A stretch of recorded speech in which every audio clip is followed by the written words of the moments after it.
What pleasure to be together again and to design the future.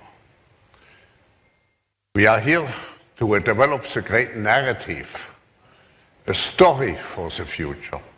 In order to shape the future, you have first to imagine the future, you have to design the future, and then you have to execute. Here, I think the next 2 days, we will look how we imagine, how we design, how we execute the great narratives, how we define the story of our world for the future. What pleasure to be together. Hello everyone and welcome to This Week in Stupid for the 27th of November 2021. Did you like that clip? Because I personally loved it. The thing that I like the most is that you have all the rich, powerful people designing the narrative for the future. And I'm thinking like, how can you design the future if almost every single nation is democratic? I mean, you would think that the people would be the ones designing the future for themselves, right? Because it's a democracy. And it's hard to predict what the people are thinking. However, it seems that just a couple of some of the wealthiest people on the world are the ones designing not just the future, but the narrative. That is fascinating, isn't it? So, if I were to say that the future is being designed by a handful of people, do you know what the answer is? It almost comes like a knee-jerk reaction. It's a conspiracy theory. You're conspiracy theorizing. Which means, oi, shh, be quiet or you get censored. So, interesting that those people are able to have conversations without terms of service, without YouTube saying, hey, you can't say that because it's harmful, you're creating harm, you're creating misinformation. No, they are above the tube. They are above the YouTube. They get to set the narrative and then the YouTube gets to set the TOS. Or is that a conspiracy theory? Huh? It's probably a conspiracy theory, of course. So keep your eyes open on that little gathering because they're capable of imagining things without the consent of the people. You're too dumb and too simple to imagine. But luckily, we have the elites which can do the imagining for us. Isn't that progressive? Now, that is very fucking progressive. I love progressivism. That is so progressive. Did you notice that they don't have a single average person there? I'm talking about like a person with average income.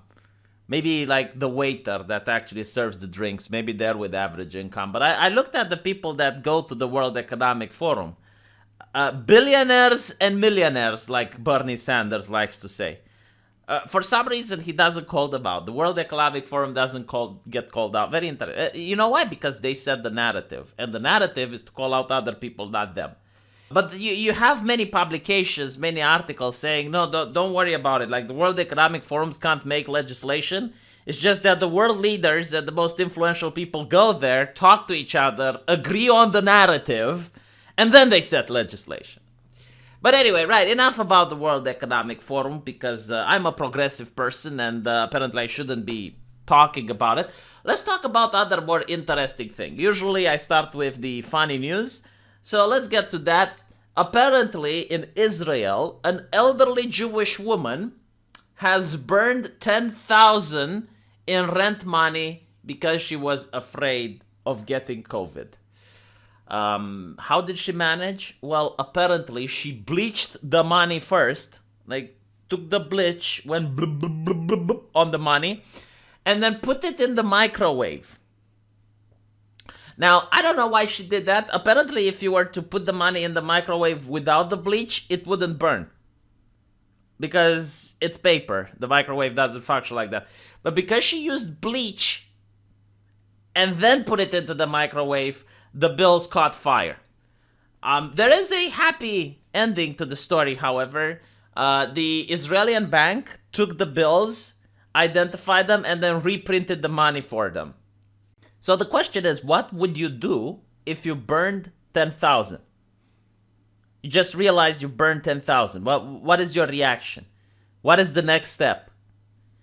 And if you answered anything but I would go to the bank and ask for a refund, then this Jewish woman is smarter than you. You are laughing at her because she burned the money, but she's smarter than you because she found the solution. She went to the Bank of Israel and said, look, I did an oopsie. And the bank took the money, looked at them, they scanned it, and they reprinted, and they gave her back the money. How nice of them, right? So if you didn't suggest going to the bank, then you're a dum-dum. But she actually did it by herself. So congratulations to her. This is a happy story which fills our hearts with warmth and joy, knowing that the government and the banks always look out for us. So even when we don't register any signs of intelligence and put money with bleach into the microwave, it's okay.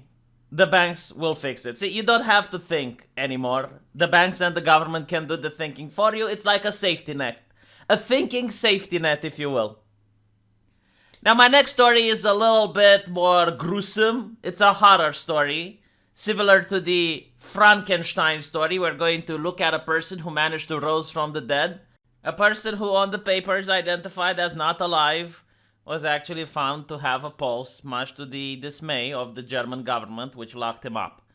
This is the story of a football player by the name of Kamba. You see, several years ago, Mr. Kamba took a visit to his own native country, the Democratic Republic of Congo, where he supposedly died in a car crash, according to the German propaganda outlet The Bild.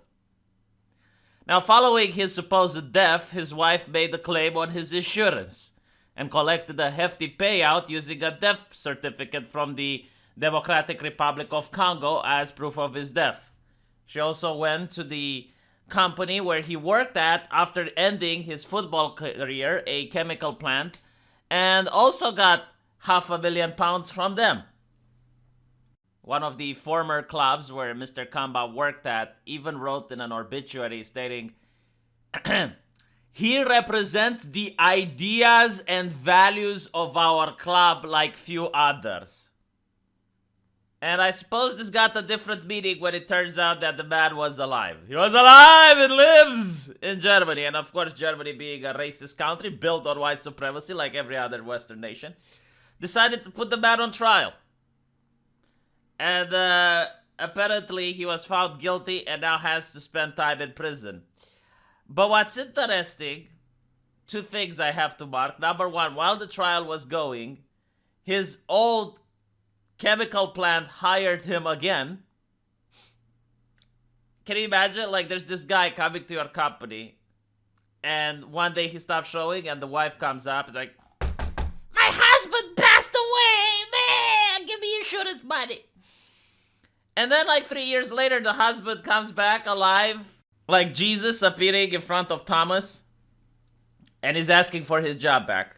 And the chemical plant said, sure, why not? You're going to make our diversity lady very happy. This is the value and the morality that we want from our chemical plant workers. I mean, if you could pull that off, maybe you deserve a job in the PR section of the company.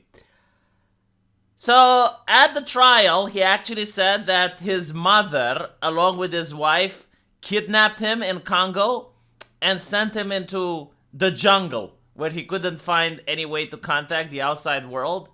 And that is why he was actually not dead.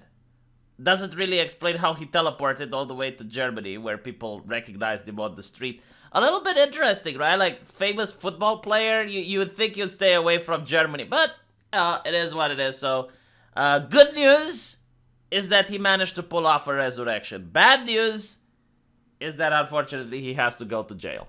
Speaking of the resurrection, one of you guys gave me money to review a book. Now, I normally don't do this, but in this situation I made an exception because the book I was asked to review was by none other Richard Dawkins, Outgrowing God. Brings atheism to younger readers. I have no idea why this book was given to me, but from what I understand, Richard Dawkins has recently found religion. You see, he doesn't believe in God, but he does believe that people are more likely to act in a decent manner if they think that a video camera is on them at all time. In other words, people are less likely to shoplift if they think they are being videotaped. So he had a little bit of a change of heart there. But in the book, I have found very thought-compelling arguments that I've never heard before. And I will just tell them to you. This is my book review. If God real, why universe big? If God real, why bad thing happen? If God real, why monkey? If God real, why he have no own God? If God real, why bad things feel good? If God real, why me go to hell for bad thing? And many more. Order now, great book. So I have some questions for Richard Dawkins as well after reading the book. And they go like this. If people think God real, why fewer communists? If people think God real are ineffective, why do communists try to purge religion? So maybe I will write a book about that and we can have a back and forth with Dawkins. What do you think? Because I'm 100% sure that I'm always right and I never make mistakes. And I will just prove why God is important. Look here. The Salvation Army is not just going to take your cash away this Christmas for charity, but they will also want you to apologize on their behalf because all Christians are racist and Christians did racist stuff. So them as a Christian organization wants you to apologize for all of the Christians. The past and the present, but most especially the past, because it's your fault, you bigot, for not inventing a time machine and going back into the past and stopping people from being racist. Why did you not invent the time machine? Why are you dumb? Why are you ineffective? Why do you not have money? Why are you poor? Why can't you afford the research to invent the time machine, to go back into the past and get those people to stop being racist so that today we can live in a better society? All those teachings and more can only be learned through the power of the Salvation Army when the Salvation Army wants to talk about racism. You know what? I'll do something that you guys never thought I will do. I will offer to you an anti-racist training course for free. You can still pay for it if you want with super chats. That's fine. There's also a link into the comment section where you can donate to my Subscribe Star.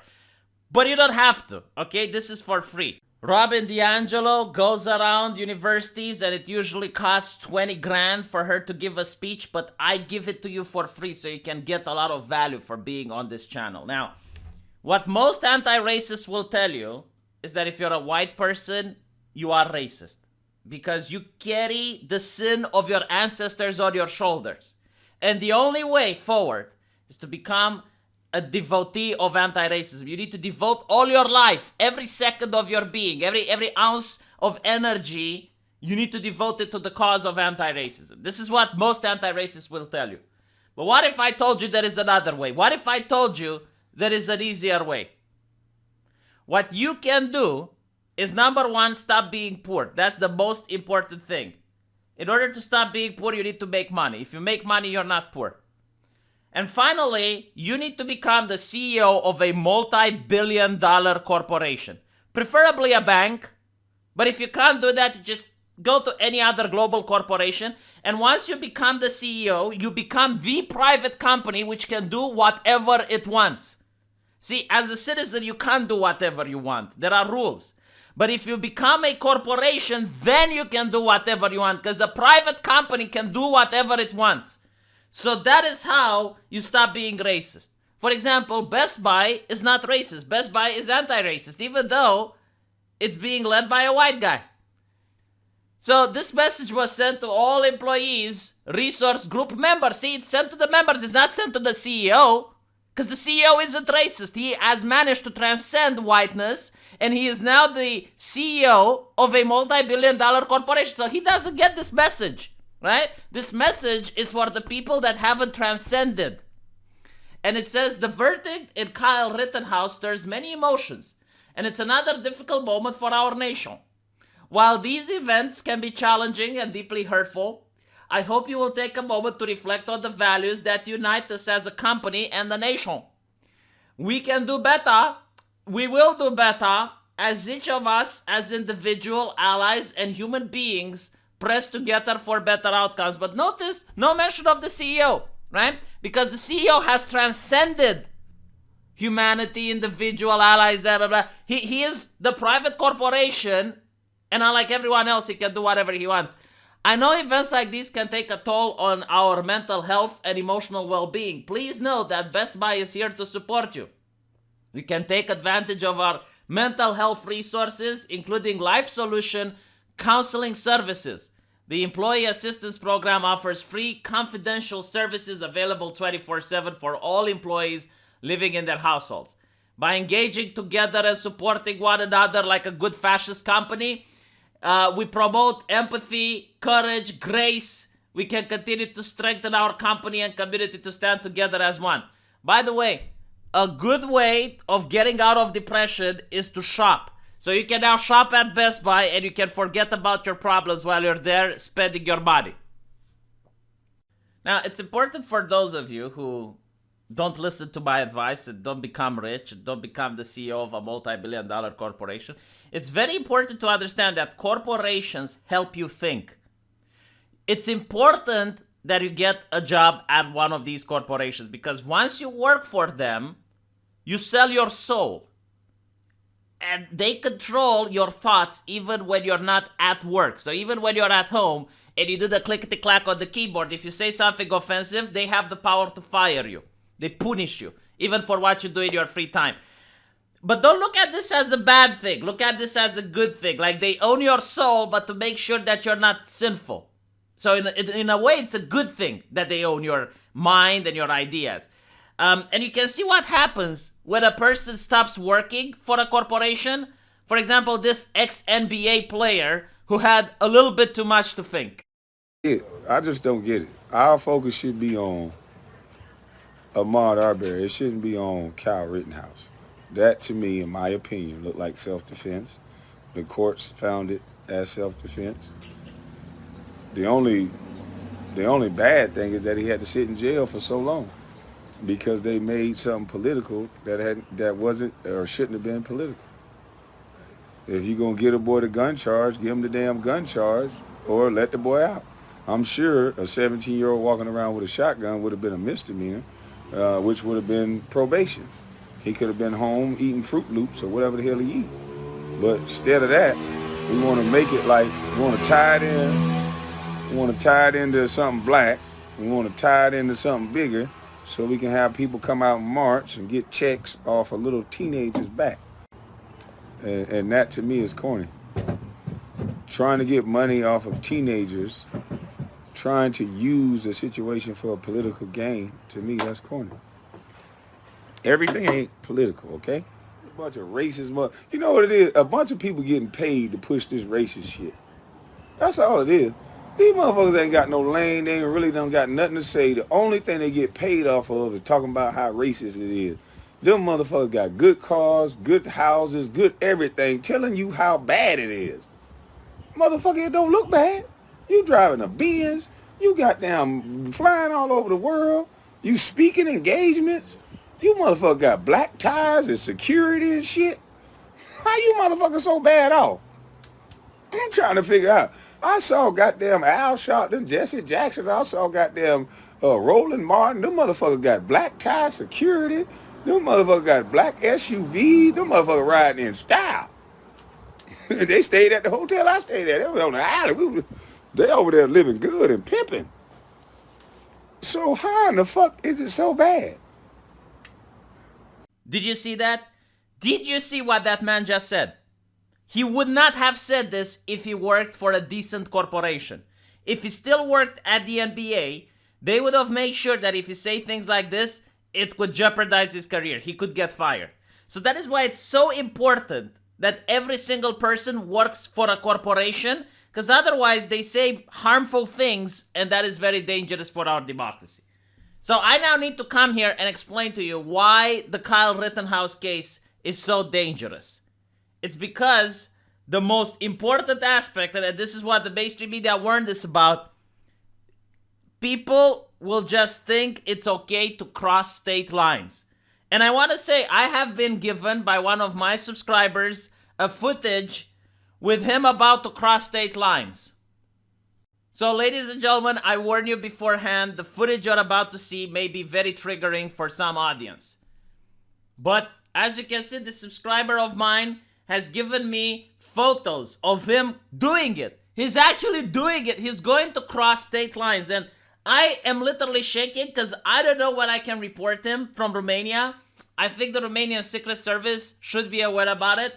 But you know what? Like, maybe he's not going to do it. Maybe it's a troll. Oh my fucking god, he did it. He did it en route. I am so stressed right now. I'm literally shaking. I need to go shop at Best Buy in order to calm myself down. In the meantime, you guys can listen to some very modern and very progressive comedy.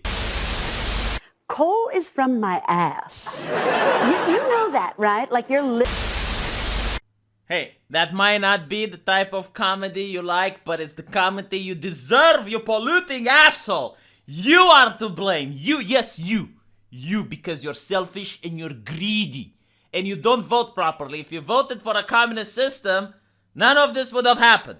But because you didn't, it has to be painful now. So the gas prices are going up. Now, I just want to say, a lot of people are attacking my one true hero, and they call her Cackling Harris. So, I find that to be demeaning, sexist, racist as well, problematic. Probably there's trans misogyny in there somewhere. But what I want to say is that she is not cackling now. Okay, she's actually completed the Try Not to Laugh edition when talking about prices going up. Prices have gone up, and families and individuals are dealing with the realities of that bread costs more, that gas costs more. See, she didn't cackle. She said it with a straight face. Fact check. Cackling Harris debunked. Anyone pushing that misinformation should be banned from social media. Now, I just want to say that the government in the United States is taking the energy crisis very, very seriously. Incredibly serious. So now they're actually bringing oil from their reserve in order to feed the economy. So you're going to listen to the person in charge of the energy giving wisdom to the masses. There are various figures about this, so I'm curious if you know, how many barrels of oil does the U.S. consume per day? I don't have that number in front of me, So sorry. some suggest it's about 18 million, which would suggest you're releasing less than 3 days' worth of supply from the petroleum reserve. There are various...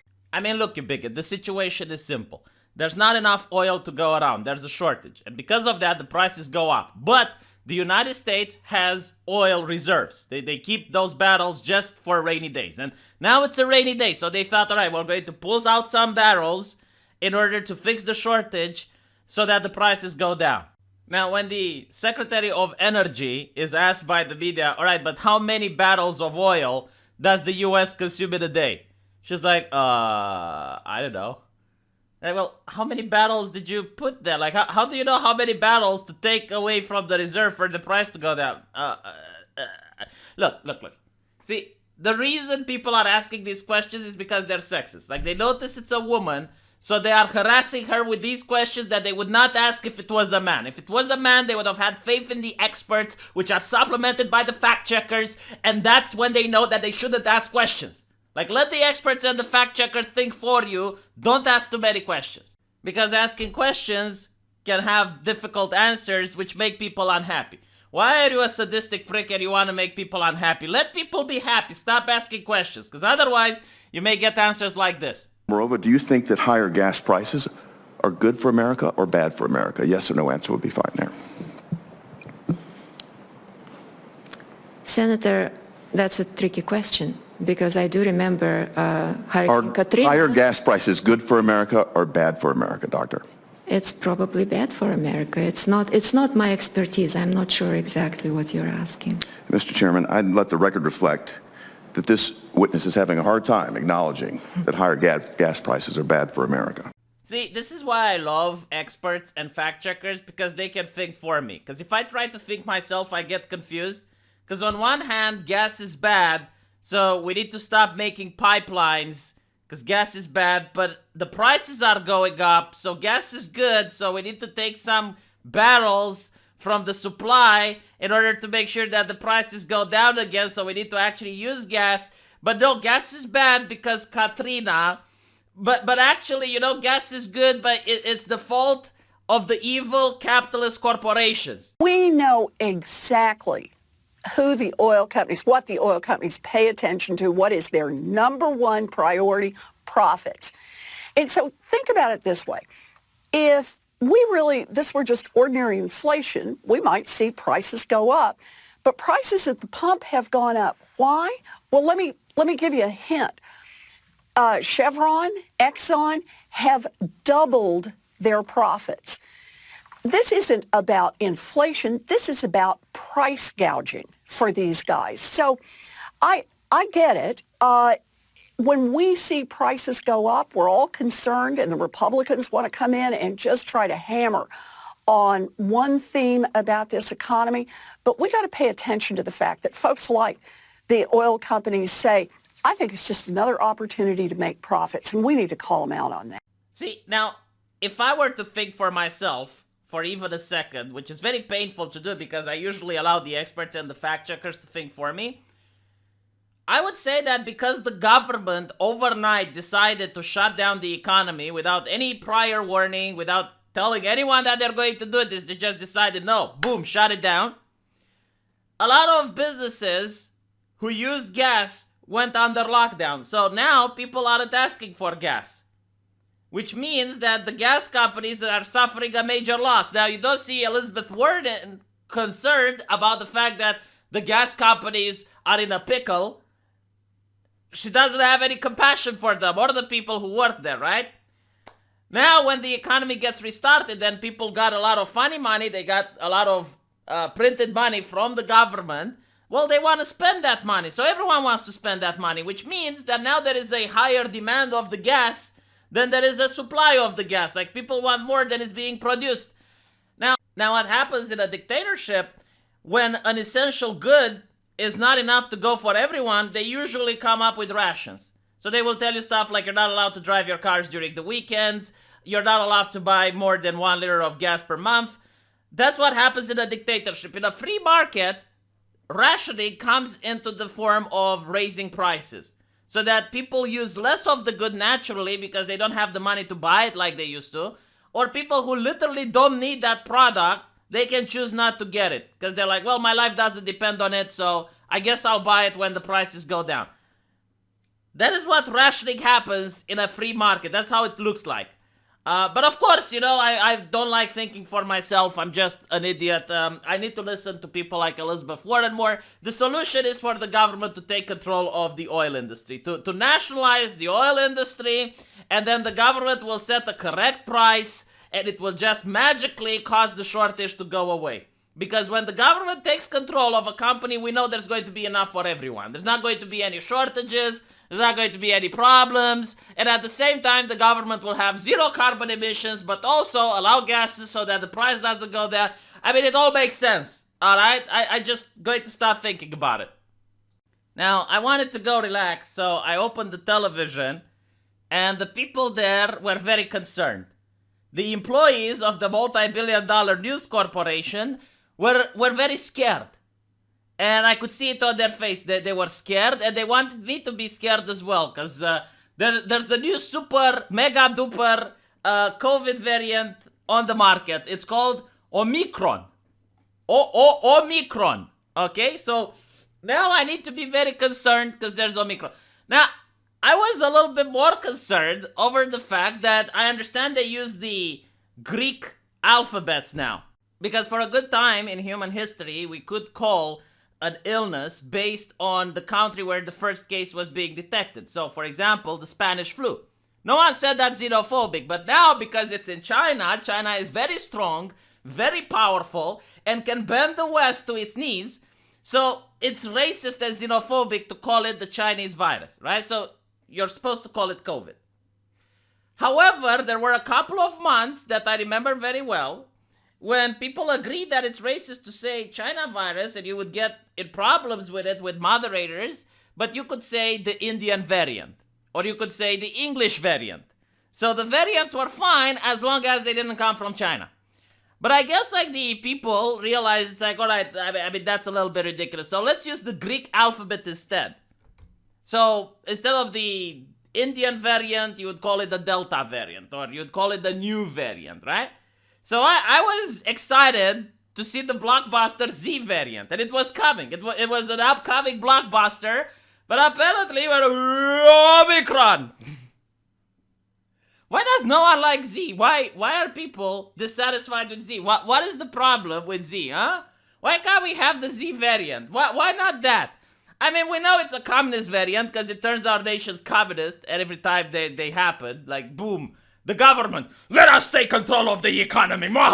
You're essential, you're not essential. You're essential, you're not essential. You, every one of you, you need to do this and you need to do that. So I was like, at least call it the Z variant, because then we can act like it's in China, you know, like we can pretend a little bit that we live in the best nation on earth. But no, apparently it's Omicron. It's like, what is that, like a Decepticon? What is it an Autobot or a Decepticon Omicron? But don't worry about it, because the government is going to keep you safe. You have experts, you have fact checkers who are in charge in making sure that you're safe. And they're offering you guidelines. So for example, in California, if you want to celebrate Thanksgiving, here's what you gotta do, alright? No more than 3 households present, you bigot. Now I'm curious, because a household, for example, I got a friend of mine who happens to be of Roma ethnicity. For him, a household is 10 people. But my household is 2 people. So, I don't know. It's about households, all right? Like, just don't think about households. Secondly, you gotta time your party. Now, I don't know how it's being timed. Is it since the last person entered the door, or since the first person got into the door? Or maybe it's when everyone sits at the table and then you start the timer. But whatever you do, the party should not be longer than 2 hours. In other words, I can already imagine the discussions over the Thanksgiving dinner. It's like, eat the turkey! Come on! You bigot! Eat the turkey! Eat it faster! It's been 1 hour and 45 minutes and I still haven't done the dishes! Eat that turkey already! Don't throw it away! I work hard for the turkey, you eat it! Stuff it down his throat! Stuff it down! Guests must stay outside. Wait. How warm is it in the United States? Like, if I invite someone at my house right now when there's 10 degrees outside, like, I wouldn't even leave the dog outside. But you know what? It's for their own health. Guests must stay outside. So this Thanksgiving, make sure you're the person organizing so you can stay inside. Avoid singing, chanting, and shouting. Eat the turkey! Eat the turkey, you bigot! It's 1 hour and 45 minutes. Eat the turkey faster! I don't care if you're cold, if you sit outside. I'm watching you. I'm watching you eat the turkey. Eat it already! Eat the goddamn turkey! Anyway, I hope you guys follow these very important guidelines to the letter, because these are from the experts and they keep you safe. You don't want to know what a world would be like without experts keeping you safe. You'd be in danger. It would be harm. So, with that said, I hope you guys enjoyed this Week in Stupid. Now, I do have a lot more to show you, just so you know. There's the guidelines from PETA. And there's a lot more other interesting news. But I'll do it on my live stream. So right after this Week in Stupid is over, you can head on over to my other channel, on my live stream channel. And you can see the guidelines there. And hopefully you guys enjoyed it. And I'll see you in the comment section. Take care.